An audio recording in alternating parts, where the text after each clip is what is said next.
Hi, everybody. Very good morning to you from Germany. Today is a special day for us. We have Richard joining us live from Nigeria, and my co host Mike, who's also based in Nigeria. We're going to be talking about brain drain or brain gain. What is it exactly for Africa? And today, I think we would start with special stories about, ourselves, where we are today, why we are in the locations where we are today. But more importantly, what do we see about this topic of brain drain or brain gain? For me personally, I feel it's something that people have to talk about more often and align themselves with it because you could just go on about life doing things without necessarily knowing the impact it's having on your society in the country or on the continent. So this is just one amongst many other conversations around this topic. Before I proceed, I'd like my co-host Mike from Nigeria to let us know what he's expecting today, and then Richard will also give us a brief intro, and then we get into the conversation for today. Yeah, as always, thank you so much, Michael. It's a very interesting topic. Just this week, recently, the president was in Tokyo. He was in Japan. He was in Brazil, and he was telling Nigerians abroad to come back home. Come back home and let's build this economy. I'm doing a great job here. You guys come back home, bring back your skills and everything. So, do you want to come and join us here? I don't know whether Richard is back in Nigeria following the president's call. Maybe we're expecting Mike to return home very shortly. So, I I didn't don't know know. that. You see, so Richard answered the president call and did not tell me. That's not nice. I wish I was actually answering the call, uh, but no, I'm not yet here to answer the call. Of course, if it's substantial, I would answer at some point if the call is substantial, and I think we get into the vein of the discussion, how substantive this political declarations are. And what are the we that comes with them? But indeed, yes, I'm not here to answer the call yet. I'm here to time with Yeah, my family on I think we holiday, so answered you that. can see me from We the answered. beautiful greenery of my beautiful town of Otukpo. So yeah, the Texas of Nigeria. So Yeah. where we all had some history from the two Mikes and I. So yeah. So I'm here to enjoy the fresh air and all the good things around here. So yeah.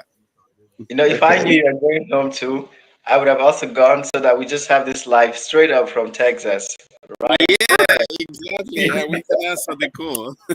Yeah, totally understand. But Yeah, we've answered this call of the president before. Each of us here, after our first degree, the bachelor's degree, we answered this call. But what happened? absolutely, You know, absolutely. and that call Yeah, was so short, and I don't even remember what I did back then because everything yeah. just boom.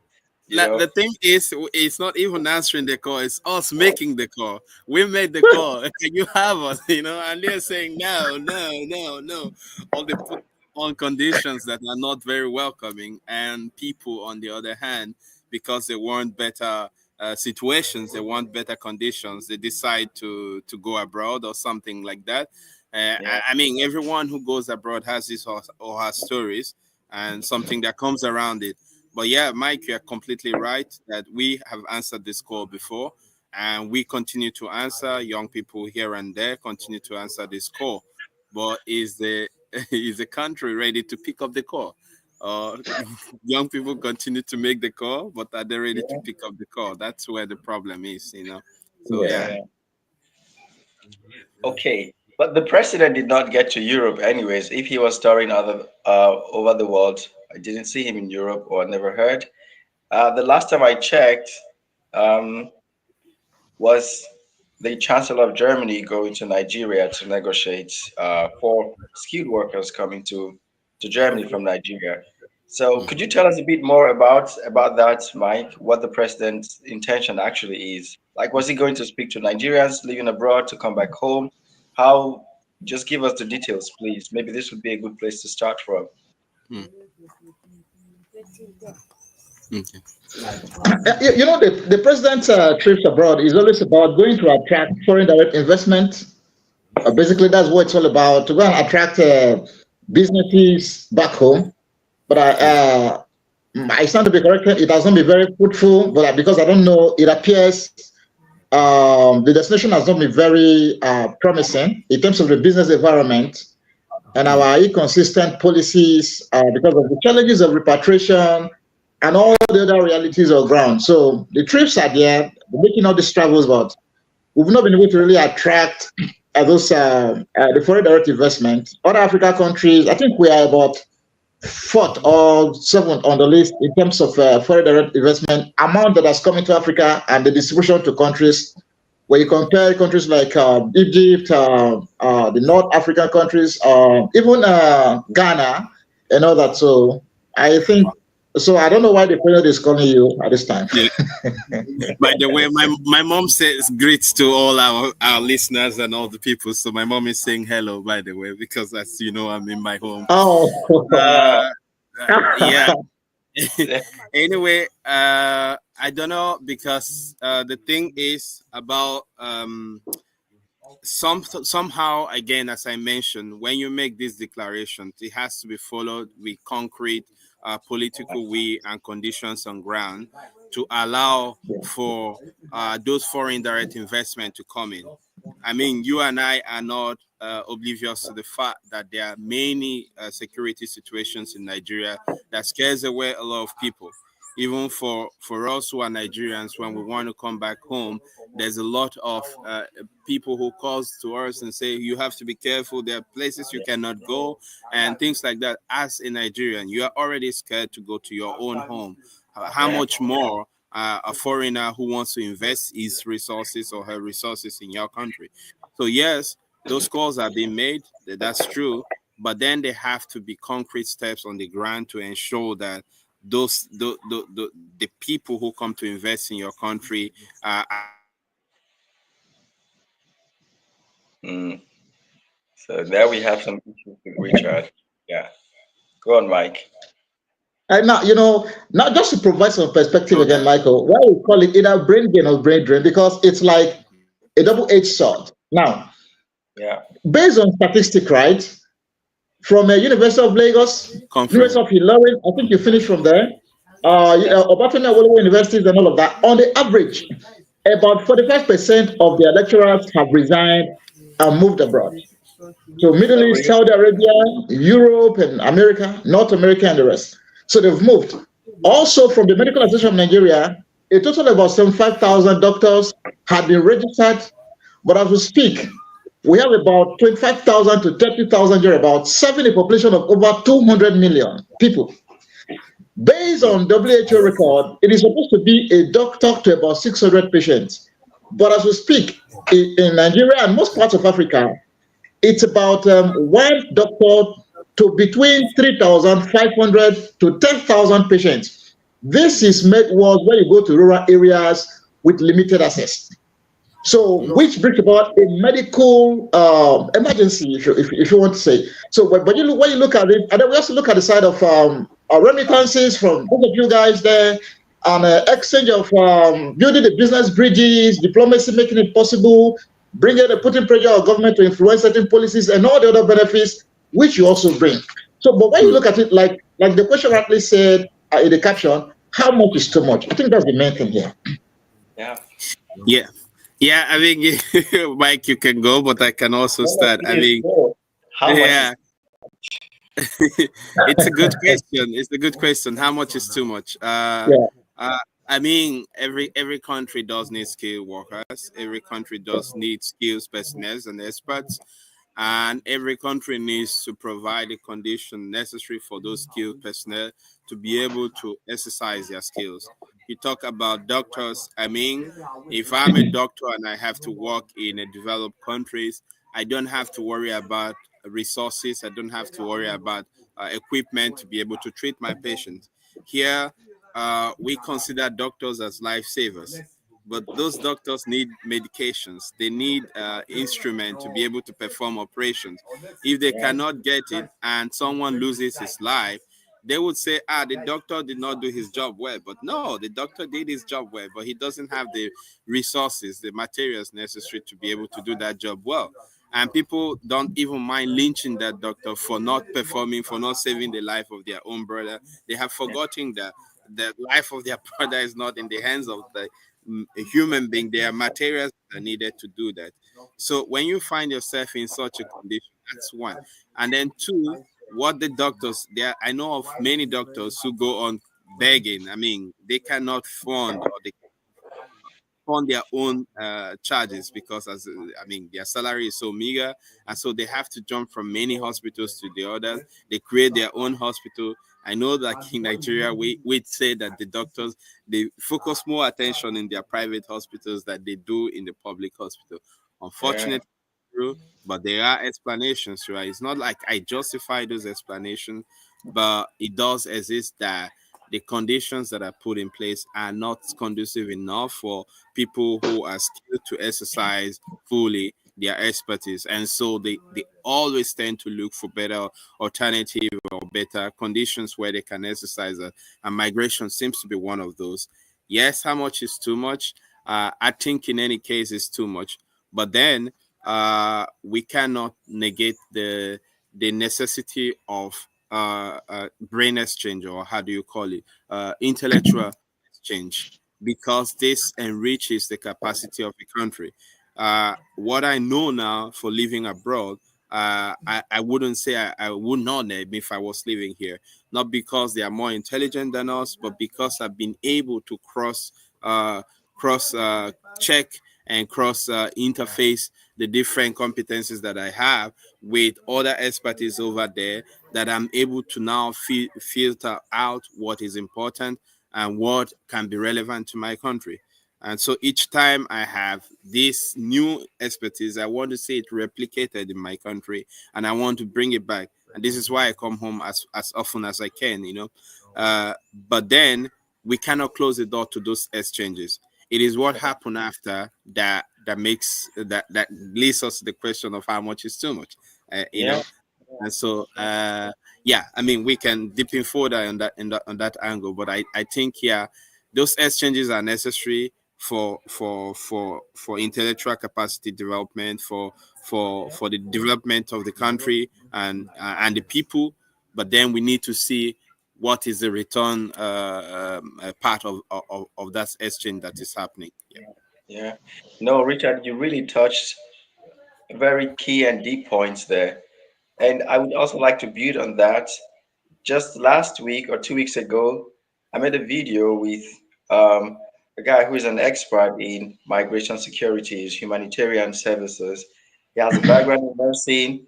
He's a scholar, and he has now two masters. Like he's really into humanitarian stuff, human welfare and nursing and migration security. And one key point that we talked about is desperation. When you look at the situation of most African countries, it's like everyone is looking for a way to escape because of how bad things are. Whereas on the other hand, still within the same society, you still have people who are just thriving, they're flourishing. Yep. I'm not even talking about people like government officials, still just everyday people. Mm-hmm. We know of so many unicorns in Nigeria, startup companies doing great for sure. Absolutely. So I think where I'm going to now is one, that desperation aspect that people are not fully informed about the opportunities around them. Let's leave the government out of this for just a second. I always have this argument of saying when you look at certain industries in Nigeria where the government do not have any direct interference, they flourish on their own. The tech space, for example, the entertainment industry. Afrobeats did not get to all over the world through the African government. No, it's the people. And I think one thing which I see as a positive side and how we can balance the brain drain game would be primarily access to information that people know what is possible for you as an individual. What's Mm-hmm. also interesting is like just leveraging on what you do, Richard. You travel all over the world. You have meetings. You're doing peace talks, youth development, training on different stuff, and these are things which are being facilitated also by the other part of the world who are, in other words, considered taking the brains from Africa, but somehow they also have impact which they're making back home. It's not always a very balanced conversation, but I think we can rise up to sitting on the table and having a more conversation that aligns with both parties, because again, it's all about negotiations here. Okay, the ex-chancellor of Germany was in Nigeria last year or so when he was still in power and had some talks with the Nigerian government. It's okay. Nigeria has the strength, has the population, has the brain power and all. It's possible to export talent, resources to Europe. But this can be done with a really good negotiation. How many people are going? How many people do we have back home? So do we have enough to take care of the people? And what do we need to stabilize things? If I'm going to send 10,000 Nigerian doctors abroad, I need to be sure that the quota which is given by the WHO or whichever organization is responsible for this, that this is already set. If we have this type of way, I do believe that every country looks into the kind of resources which they have. And here we're talking about human resource. So what is really missing here is how to optimize the human, resources that we have in Africa. The negotiations are usually not balanced, and everything is left to the hands of everyday individual to negotiate for themselves. And what that results to is desperation, because you have no idea whom you're negotiating with, what's the opportunities for you. You just want to take care of yourself, and you leave. I had an interesting experience during my master's studies. Towards the end of my defense, my professor told me, Michael, I hope you don't plan to stay back in Germany. I couldn't understand that. He was like, guys like you should not be in Germany. You have to go back and help Africa. You have to go back and help Nigeria, And he was telling me this genuinely, and that's so true. I think if we look at things now, you find out that you have more and more foreign skilled workers in Europe, in Germany, and other parts of the Western world, and way less of them back home. At least for me, and what we're trying to do here is having a way to sensitize people about the information and the cross-border opportunities. Because if you understand that accessing opportunities abroad is not a mystery, if you understand that it's a question of you exchanging your value for something else, if you also understand that you can have a good negotiation power to see that you're not being drained, then we can have a balance. Then nothing would be too much. Because for everything that is taken, for every talent which is taken, there is either a replacement or a backup plan back home. Well, well said, Michael. When you were speaking, you made mention of something about the export of Afrobeat, and that is also the other side of the game aspect of this migration, because the export of Afrobeat was made possible because of the presence, huge population of Nigerians and Africans already living in Europe and America. Because sometimes they want to have their party, they invite these guys, they facilitate the process, all the showbiz arrangement, they handle it, and then when they host nations, have a feel of these guys, they want to have more. And that was how we have been able to export it. For instance, now, when footballers are celebrating and they play this music in their dressing rooms, they order the other players now from the other countries, nations, they listen to this music, it becomes their music, and this is how we've been able to spread our culture and bring it to the global stage. These are part of this. You also made mention of something, is ensuring balance.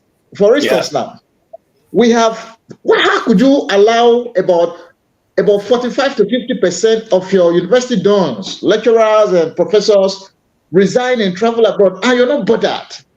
Yeah. Was the government sleeping? Was the government sleeping when these doctors were all resigning and leaving? They have made, please, improve on our pay package. Like you rightly said, Richard, there are doctors in place. They are ashamed. I have one. There's one I know. They don't want to look at your eyes because their self-esteem is low. The work I am doing is less than their own, but they pay their gain is much less than mine. And they can't even be proud of themselves. They are struggling about their rent and basic things. The doctor will not have water to take his bath in the morning to go to work on time. He's battling with what's the fuel, I know this basic, that should not be a problem at all. They are a problem for these doctors. And when they cry to government, could you just improve on our pay? It is bad. And like you said, you go to the hospital, even the equipment to work with is not well.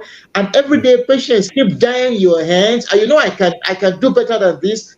You're in an operation and the light goes off. You say, what about the solar? They say there's no solar. Is that jet? They say there's no fuel. And the patient is dying in your hands.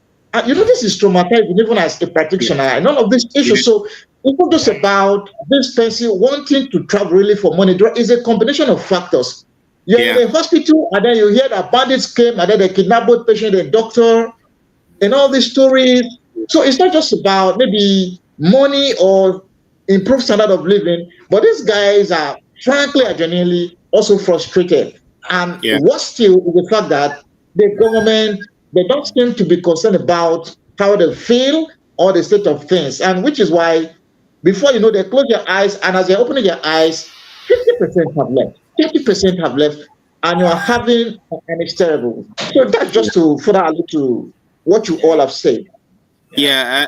I mean, I totally agree with both of you. And again, I had a similar experience with you, Mike, when someone did tell me, I hope you're not planning to stay back because people like you, your Africa needs you, your country needs you.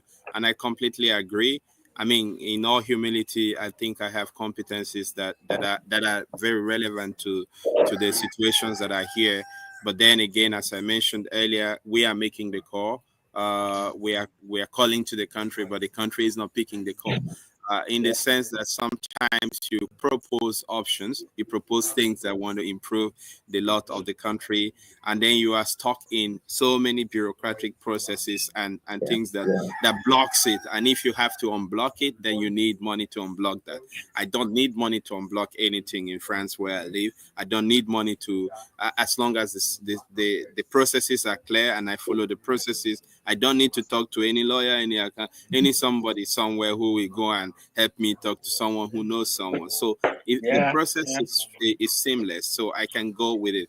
But when I come here, I'm trying to help the country in all humility, of course. I'm trying to contribute my own quota as someone who has gained skills, who love my country and who wants to contribute. Then I have to go through all the bureaucratic process. Mike, you will be aware that we are currently trying to organize something in Nigeria. The Yeah. bureaucratic process that goes with that process is a lot. I'm spending almost a month trying to meet government officials to be able to get access Yeah. to approve something that I'm trying to organize to put Nigeria in a limelight. I mean, Yeah. in the future we will talk about that. But these are like little stuff.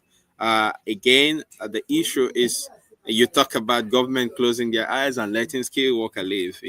But if Yeah. they stop them from living, we would also complain, right? Because of I course, know. skilled No, worker so here what I'm trying to say who now are is here cannot fend for themselves, as we just talked about the doctors. There are so many other profession. I have an example here actually. This is my cousin who does this kind of artwork.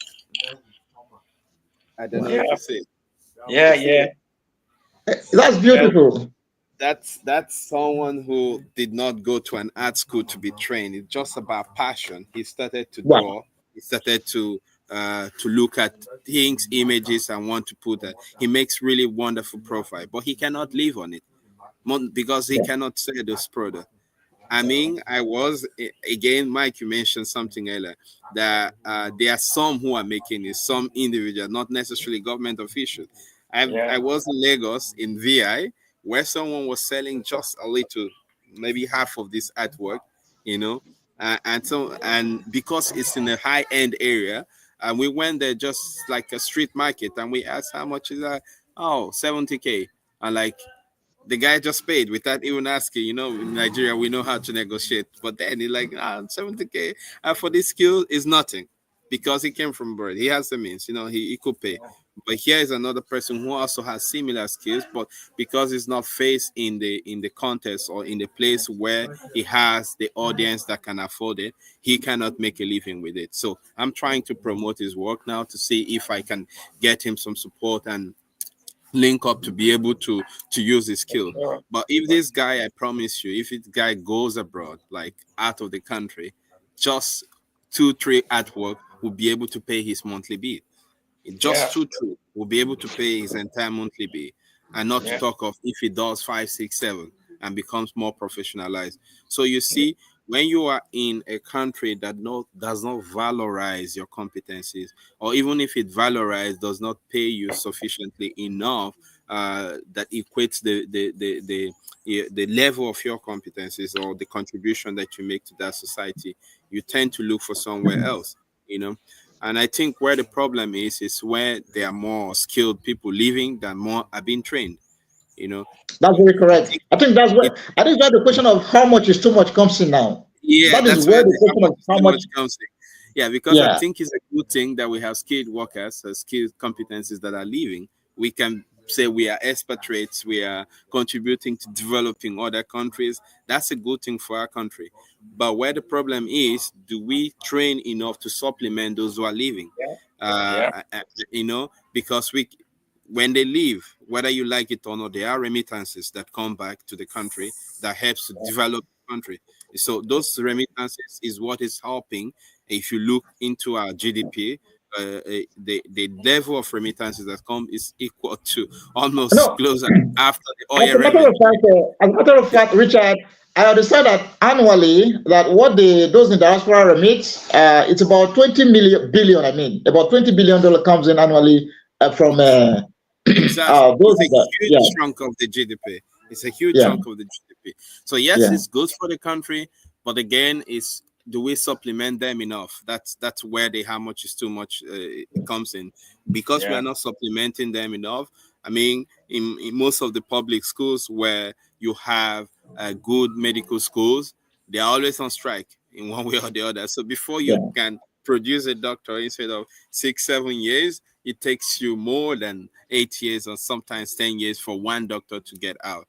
The same for lawyers and all the other skills. So at the end of the day, the annual rates of turnout for skilled workers that are coming out of the university is not equal to the number of the needs that are there. And even Yeah. if it's up to the number of the needs that are there, we still need to, we don't have the capacity to absorb all of them. So they want to go out to find greener pasture for themselves. And that's where the problem comes from. Yeah. Yeah. Yeah. Anyways, conversations like this is what always gives me serious thoughts when it comes to what we are doing, not just this conversation, but also settling platform that we are developing to both inform people about migration and also connect them. Because if you are well informed about the decision that you're about to take, then you are in a position to make the best out of it. If at all nothing, you know exactly what you're going into, what it's going to cost you, and you can plan. One key difference about, say, living in Europe, for example, versus Africa is that to a large extent, you can estimate, you can plan, and you can follow things through. Hmm. The system and the infrastructure allows you to do that to a large extent. It's not perfect, but it works. Whereas yeah, back home, you have limited information, resources, and just unlimited on-site, unforeseen circumstances that you have no idea where and how it's going to come. Yeah. So, to everyone who is watching us across the different media platform, Facebook, LinkedIn, YouTube, Instagram, Twitter, this talk is brought to you by Setlinn. Is a platform that we are developing to see that migration becomes sustainable, that it's not a drain of brains, but rather gains. Because every part has something to offer. It's transactional. What are you bringing and what are you going to get? And each person involved should be able to have the best negotiations for them. Maybe I'm talking too high level. I bring it down. You want to study abroad. You're looking for scholarship. You want to work abroad. You want to do internship abroad. You want to volunteer abroad. You have no idea where to start from. We're building Setlinn for you. Just go to setlinn.com, create an account. If you have no idea where to start from, just ask a question. Say, hey, I am blah blah blah. Just explain yourself briefly. What's your qualification? What are you looking for? What we are genuinely doing here is to help you be well informed, because if you're well informed, you won't be desperate anymore. Many times on this show, we've talked about how people get into troubles out of desperation to move abroad, and how people think moving abroad is a mystery. It's not a mystery. Yes, it's getting a bit tough now because more and more people want to escape, but then it's only so because people don't understand that it's not supposed to be that way. So the embassies receive a lot of requests and they increase the requirements, they extend the appointments, waiting time, and so on and so forth. But we need you to understand that there are multiple routes for you to move abroad. And we genuinely would like to encourage you that your goal should not be to escape. In as much as things are terrible, you can do much more than escaping. I do not visit Nigeria as often as Richard does, but on an average, every week, I spend nothing less than 10 to 15 hours on conversations with colleagues and friends back home. I may not be there physically, but I am still making impact back home. And almost everybody around my circle, my friends, we are giving back. And it's not because we have to in some way, but it's just a natural thing that comes along where you are today. And this is also the vibe and the culture that we want to pass on. So if you're watching us from wherever, sign up on Setlinn, create an account, and help pass this narrative on. It should not be brain drain. Every country should be gaining from the movement of people in and out of their countries. Absolutely. Yeah, absolutely. And I think we must commend the effort of settling for what settling is doing to demystify migrations and to make it more accessible to a lot of people. And I think the key is information here. And many people are not succeeding or not able to to to go beyond their limit because of the lack of information or that the lack of information that they have. And I think what settling is doing is to make that even more accessible in the sense of having one-to-one accompaniment, case-by-case basis, to ensure that people reach their full potential if they have to explore that abroad or somewhere. Again, coming back to the question of migration, I think migration in itself is not bad. Migration is a good thing for any economy, both the receiving and the sending country. Yeah, What becomes bad is how we balance up and how we manage those situations, either on the both side. And I think as developing country, we still have a lot to do to manage the impact of migration or emigration, as the case may be, and to ensure that there is a return on investment in the sense that yeah, Nigerians are ours, whether we don't invest, as we see it in the terms of investment on their development, as much as we would expect Nigerians to be invested upon. We have done something for them, and in a way, every Nigerian should be able to give back in a way that they can. And I think yeah, sometimes when we have this kind of conversation, we tend always to drift. I'm also a very a good person to drift towards the government blame. But I also know that in all developed countries, in all developed economy, the driving force is the private sector. The driving force are the private individuals who wakes up and decide that we want to do something. yeah, We capitalize on the opportunities that are there. The market force. Nigeria is a big market force. You know, more than 240 million people. There are not many countries in the world like that, but there are yeah, many countries who are far less in numbers than us who are performing really, really well than we do. And I think the private sector can drive this. But where the Yeah, problem comes is the fact that we do not incentivize enough the private sector, the entrepreneurs, the diaspora who wants to come back. There's no incentive for them. If I want yeah, to come back, what's the incentive? Why should I come back? What's the yeah. added value for me to come back? You know, and I got asked. I recently was contacted by a company, an African-based company, who was asking me if I would be ready to come back. I said, "What? Of course, I'll be ready to come back as long as there's good conditions, working conditions for me. You know, I don't want to leave a better working conditions to come take up a job here. Or I want to contribute quite okay to developing Africa, to developing my country, but." I need to be able to also respond to my own need. You get the point.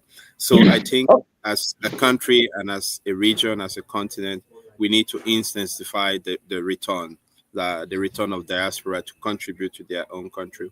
We need to put the necessary framework in place to support those return. When people leave to skill up, they should be ready to come back to contribute, and that means we need to create that enabling environment to receive them. Yeah. Sorry, Yeah, that's very right. That's very right, Richard. Let me just paint a picture. I am a family man. I have two sons.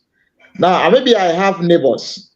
If I don't want those children to go and watch TV in my neighbor's house, I would have to make sure that I have a TV in my house and that there is subscription in it.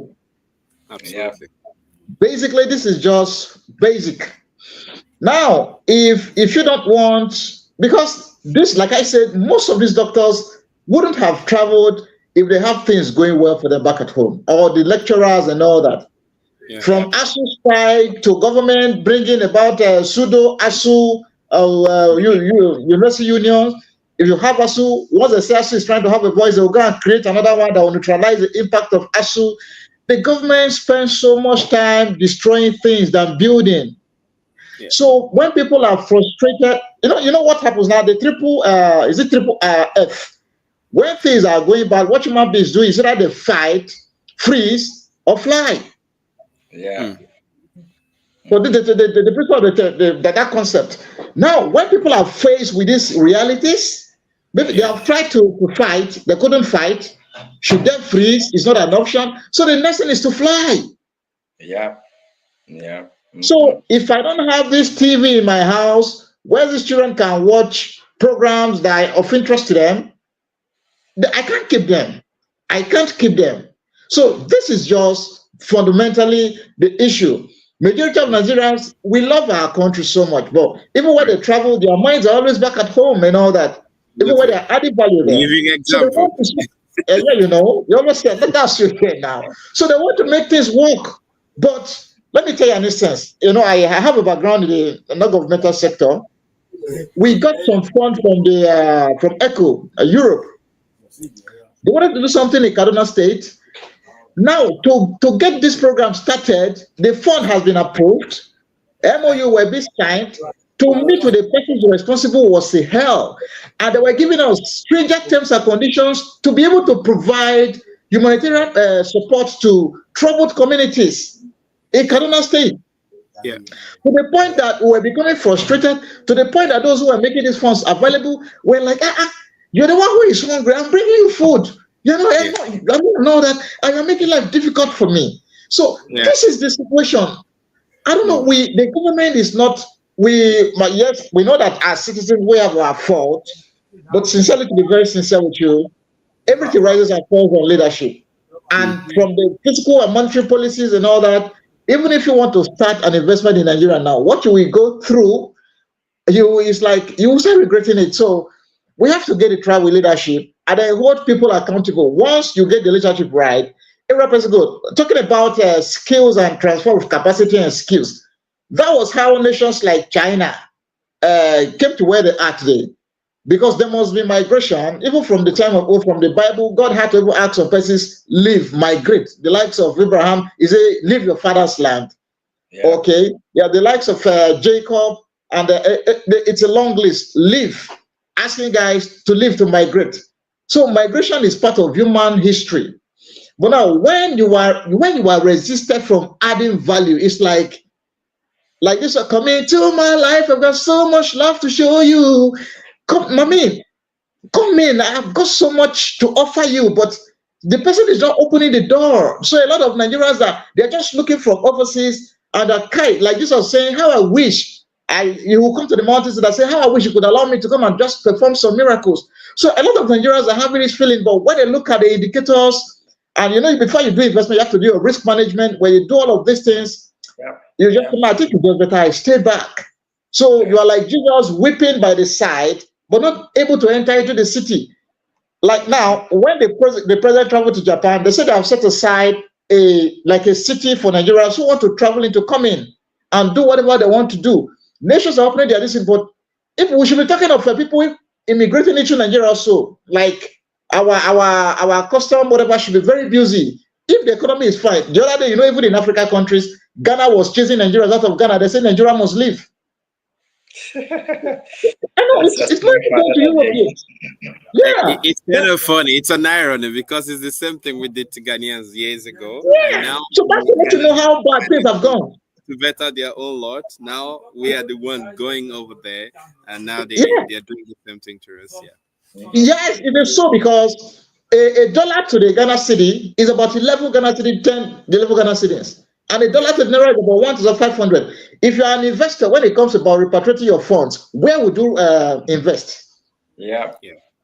Yeah. These are the key things. When you look at your border and what is it called, all the policies, it's like choking themselves. I say you make a policy that you are choking life out of yourself.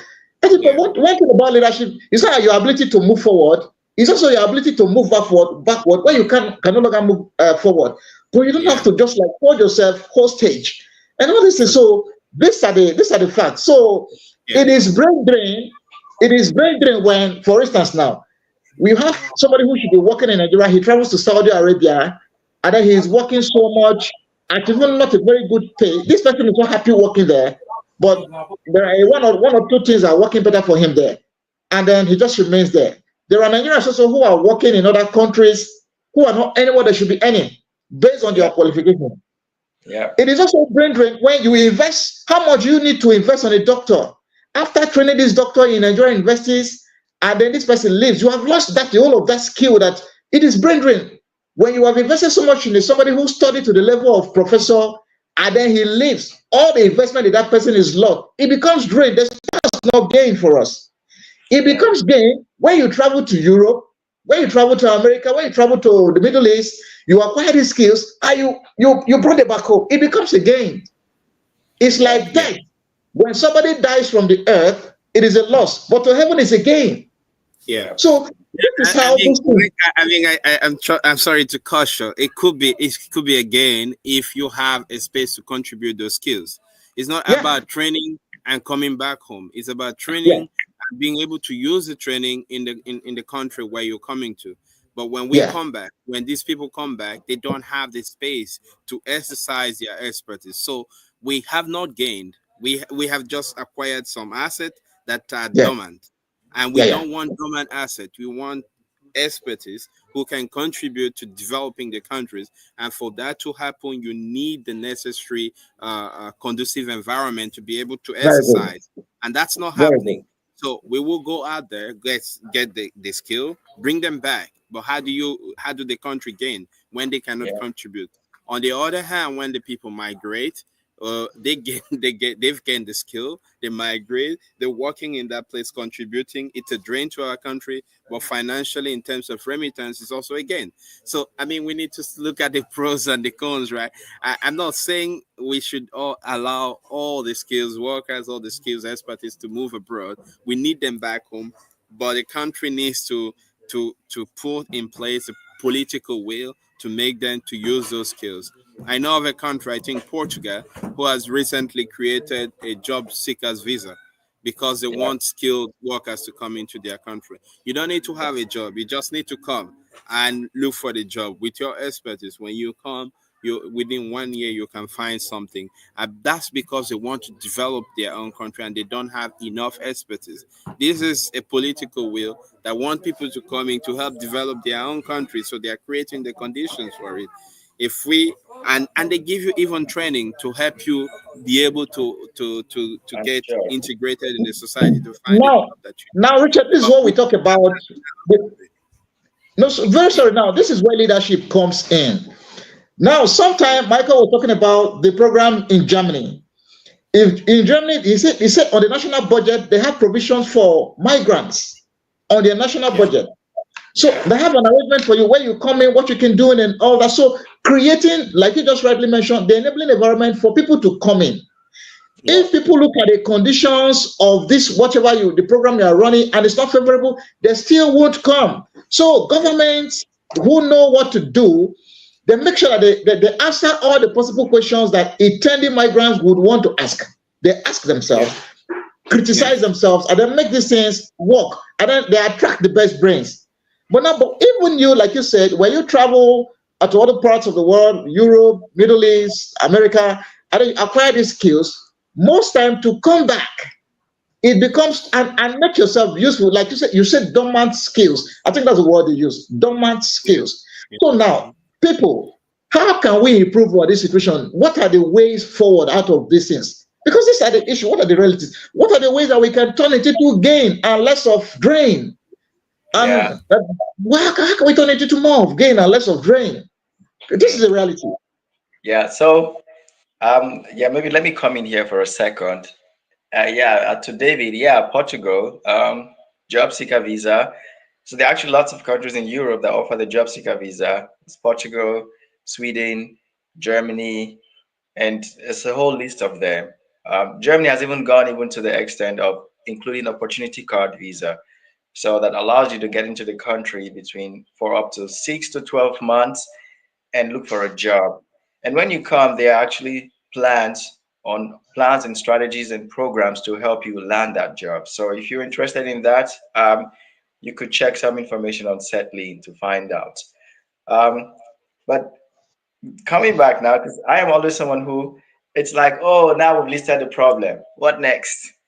You know, Yeah. because we can talk about the problems all day. Um, I like to spend more energy on solutions rather than just trying to dissect the problems because, yeah, you could keep yourself busy in that rabbit hole all your life. And when I think about it, it's like, okay, what options do we have? And then in those options that we have, where are we going to invest the least amount of energy or effort and get the best results? Well, we can begin to talk to the government. God knows when anything will change. Or we could also start on maybe a much simpler path. What can we as individuals do? How can we inform people?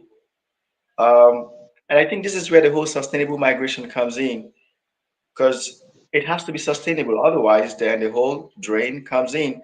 But if it's sustainable, that as you're going, there's also a plan to give back and how that's going to work.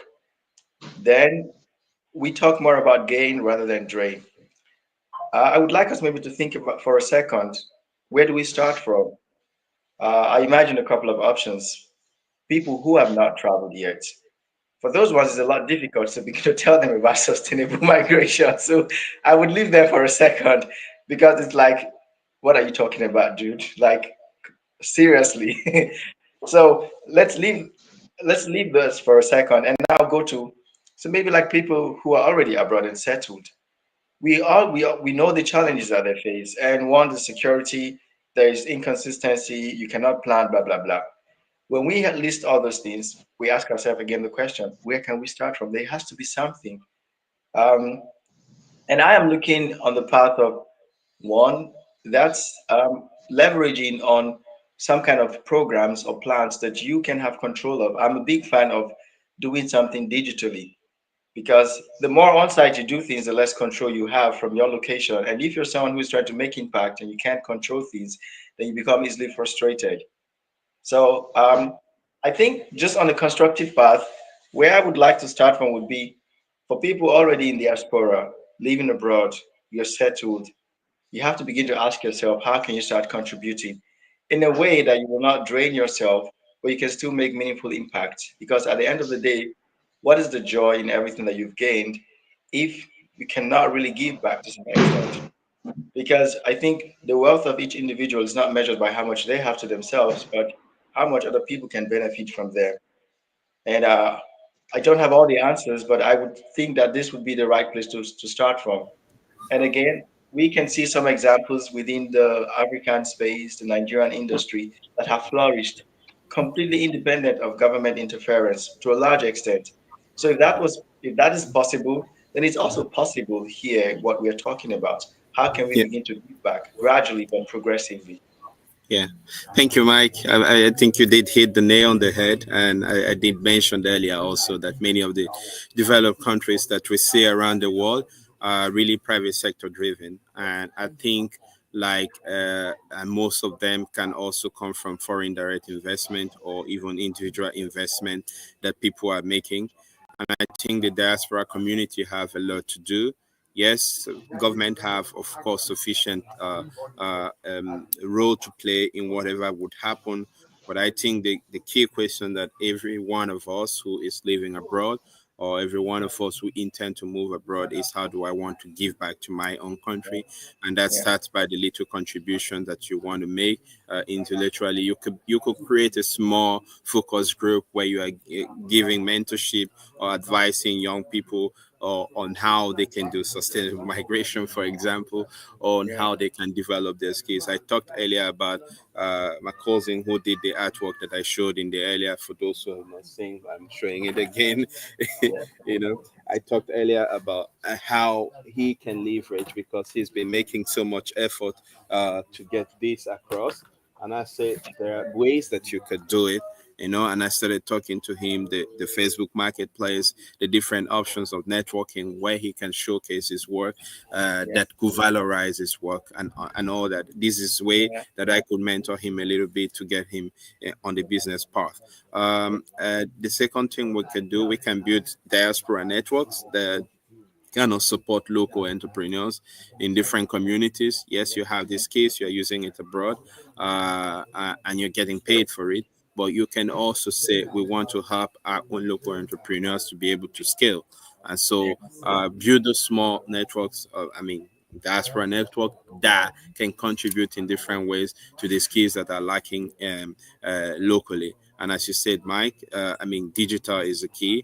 We have many tools now. We don't have to travel as much as I do to come back home, or as much as many other people do to be physically present. But digitally, we have a lot of tools that we can use today to contribute in one way or the other. And then Yeah. another thing that I think is feasible, but it has to come from a political point of view, is a kind of fellowship that you do on a short-term basis, or kind of consultancy service that you can offer as a diaspora to contribute to the need gap that we have, or the expertise gap that we have in the country, and we can create those kind of short fellowship where people who are currently abroad can do just on how they can develop or contribute to their own country or to their own continent, in this Yeah. case country Nigeria and Africa.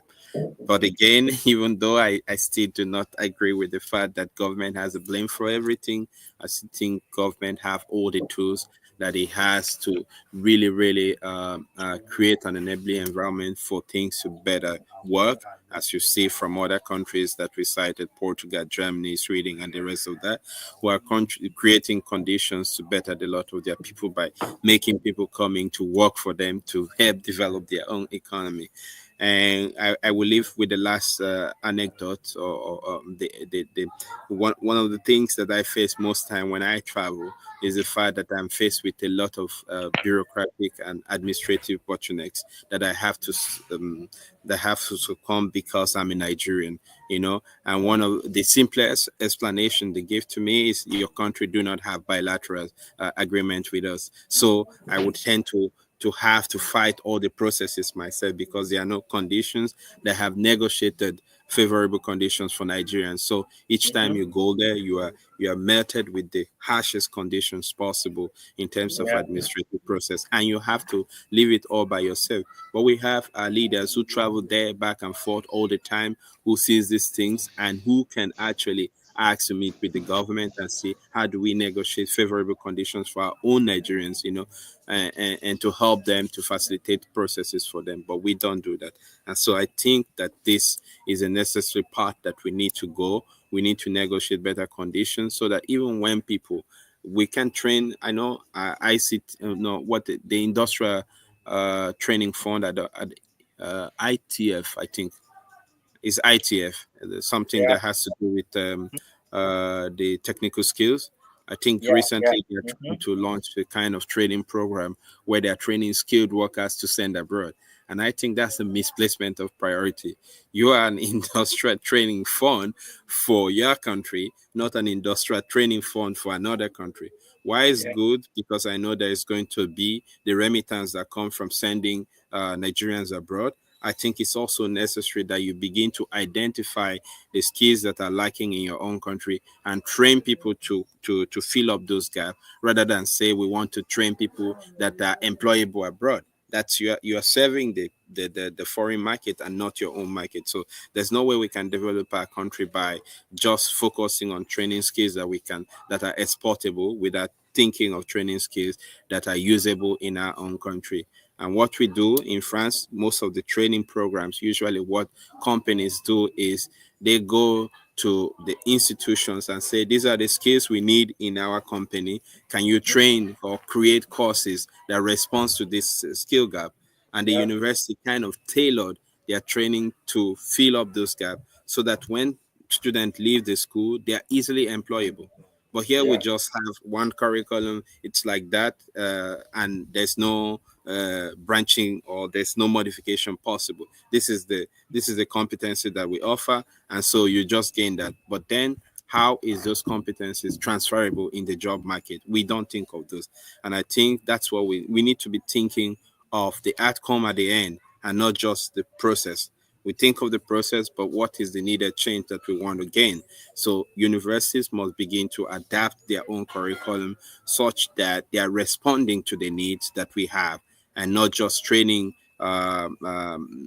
just individuals who are filled with knowledge but without skills. So we need to be able to readapt those perspectives in terms of formation that we offer. And that's the only way I think that we can solve the knowledge gap, the skill gap in our country to be able to develop. And when we create those enabling environment, then we can have more people who wants to come. Of course, all the other issues about insecurity and the other things that need to be solved is there. But if we begin to do little by little, I think we can get somewhere. And to conclude, I would say the challenges would always be there, even in the developed country that we have given really good examples about. There are always challenges as well. But then when you look at the advantages that come with them, then you see that, okay, the advantages outweighs. And in the case of Nigeria, I think the advantage here is the number. We've got the numbers, we've got the market force. So if we're able to capitalize on the competencies that we have, we would be able to scale very easily. And so I think there is that advantage of scaling that we can leverage upon. So when you think of investing in Nigeria, when you think of coming back and giving back to Nigeria, think of the massive scaling opportunity that you could have. And that could give you, that could outweigh all of the insecurity issues that you might face at the end. Of course, I'm not saying take it for granted. You must watch your back as well. But then there are advantages that you can gain investing in our country, Nigeria, or in Africa as a whole. 100%. Let's have a quick look at an interesting comment here and get your thoughts on that. Thanks, Victor, for dropping this very detailed comment. PPP is the way forward. You can network with other like-minded home and abroad, get growing while carrying the government along for clearance and play along in line with policy. I 100% agree. Yeah. Because I am all about starting from somewhere, and not invest your energy where you will just be drained without any results, only not to be able to make any impact. So if you begin with your network, like-minded individuals, home and abroad, like what we're doing here, that's where it starts from. And I genuinely believe that the root cause, or one of the key ways to begin to solve this, is to, with information, sensitization, awareness, and people know the options that they have. And then you become the master of the game. It's all about how you can play the game, because we want a better life. We want to see that whatever people do and however people move, that is still for the best. So I 100% agree with you, Victor. Thanks. Yeah. Yeah, so now, from what Victor said, Victor has a very strong point here, because this public-private partnership. Yes, that's what he meant. Okay, this public-private partnership is just the way, actually, because right. You still have to use the government structure to carry out certain things, so for certain things to work, and so so that's just the way forward. But again, I want to say, where those of you abroad, you can also form yourself into communities. You can form yourself into communities where you carry out projects and programs back at home, using certain arrangement with some persons who provide supervisory role, and then because you're not to be physically present.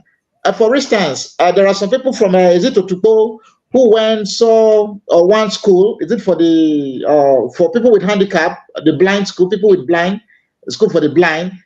It is dilapidated. It's in a bad shape. So what I did, they got this report. They came together, put themselves together, and they are fixing the school. So those abroad can continue to do things like this. In addition to the tech stuff, you can improve on facilities at home. You can come to the general hospital or is it the teaching hospital in Utuko, and say, what is lacking here? You need solar installation, there's no power here. Okay, send funds, make arrangement, and make sure that the funds are rightly used. You install solar there, or alternative power supply in that place. You can come to the lab, and stuff like that can see happen to improve on the medical situation in that area. It could be education, it could be medical, it could be the tech industry. But again, there is a lot that we can still do as community of persons from certain states, from certain local governments, like Exodus of St. Francis College. We are coming together, we are bringing ourselves together and do things like this. I think there are things that we can do as for our alma maters, for our communities where we are coming from. These are things that we can still do to better the Lord, and not necessarily coming back or investing millions. The little that we do can go a long way also. That's it from me, Michael. Yeah, I mean, you're right, Michael. It's good to say that, but I also think that in fairness to the diaspora, we are doing a lot of that, and many of us are already contributing in this way. But I think it's not sufficient in the sense that you could contribute, but you don't have the necessary structure to make sure that your investment is protected. If you build a school today, come back in 5 years, that school will be destroyed.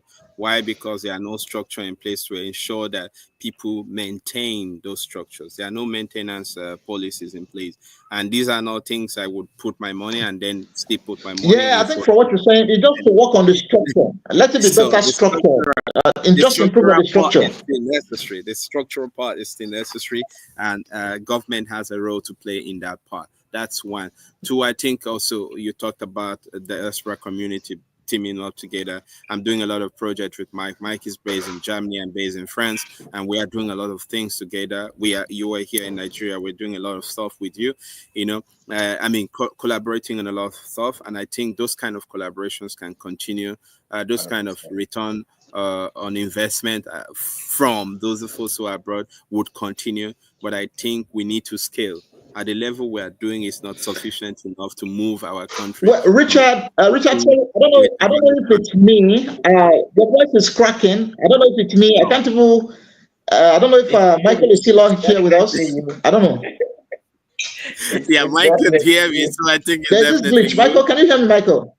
Yeah, Yes. we can hear you. Yeah, Yeah. I mean, I think the audience probably also heard us, and Mike did hear me. I think the network in Germany. I think the network in Germany is not good this morning. Yeah, you see, this one diaspora cannot do. Government needs to fix it. That Oh MTN needs no. to provide better services because we're paying for it. You see that? That's the problem. Everything is frozen. Yeah.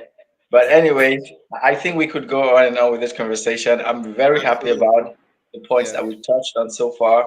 And this is only the beginning of more things to come. So thank you guys for everyone who tuned in, for the comments, for the contribution.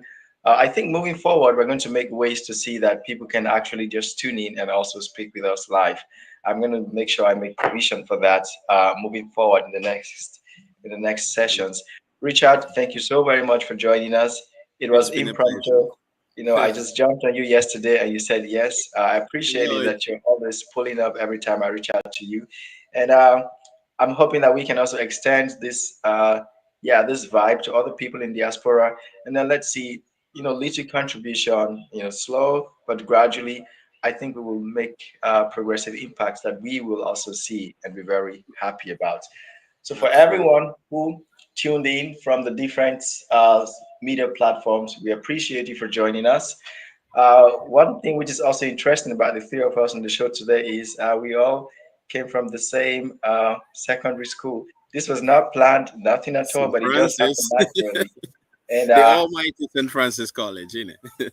yeah, and I think it's about time that we took that to the next level as well and begin to Absolutely. connect Absolutely. you know, Yeah, other St. Francis guys in diaspora and see where we can start from. Definitely. absolutely. Thank you, Yeah. Mike, and thanks the two Mike, of course, for the opportunity. It's really an important topic that we cannot exhaust, and I think we should continue to talk about it. Be you abroad or at home, I think we all as individuals have competencies that we can contribute to develop our country, and we should continue to do that. And if you go abroad, since we are talking about brain drain or brain gain, we should be able to use the gain that we have to contribute in one way or the other to developing and bettering the lot of our continent. And I think if we have a better developed continent, it will be good for all of us. So yeah, I think we all have that capacity, and we should not give up on the country. We should not give up on the continent. We can make it better for us and for the generations yet unborn. So thank you. Awesome. Michael, final words from you, and then we'll wrap it up for this Saturday morning. Yes. For our viewers, can we know what is the situation in your country, in Ghana, in Senegal, in South Africa? Where are you watching us from? What is the situation in your country? What's the balance like? Do you still have enough doctors, enough lecturers and professors in your schools? Is it a gain or drain? And in your opinion, how much is too much? And so it's all about striking the balance. And it's always a pleasure having Richard on this show, and Michael, for all you're doing, and for Setlinn. I can say thank you enough, and we'll do it again next weekend. Don't forget where, Richard, let me just say, I hope you're not running from winter. Winter is coming, and you're here in Nigeria. I'm trying to enjoy a bit of the summer back home. And you can see how sunny it is, isn't it? Okay. Yeah, but thanks. It's been a great pleasure, and I hope that we've been able to contribute in one way or the other. So see you again next time. Cheers, everyone. Bye bye for now. Yes, everyone. Bye bye.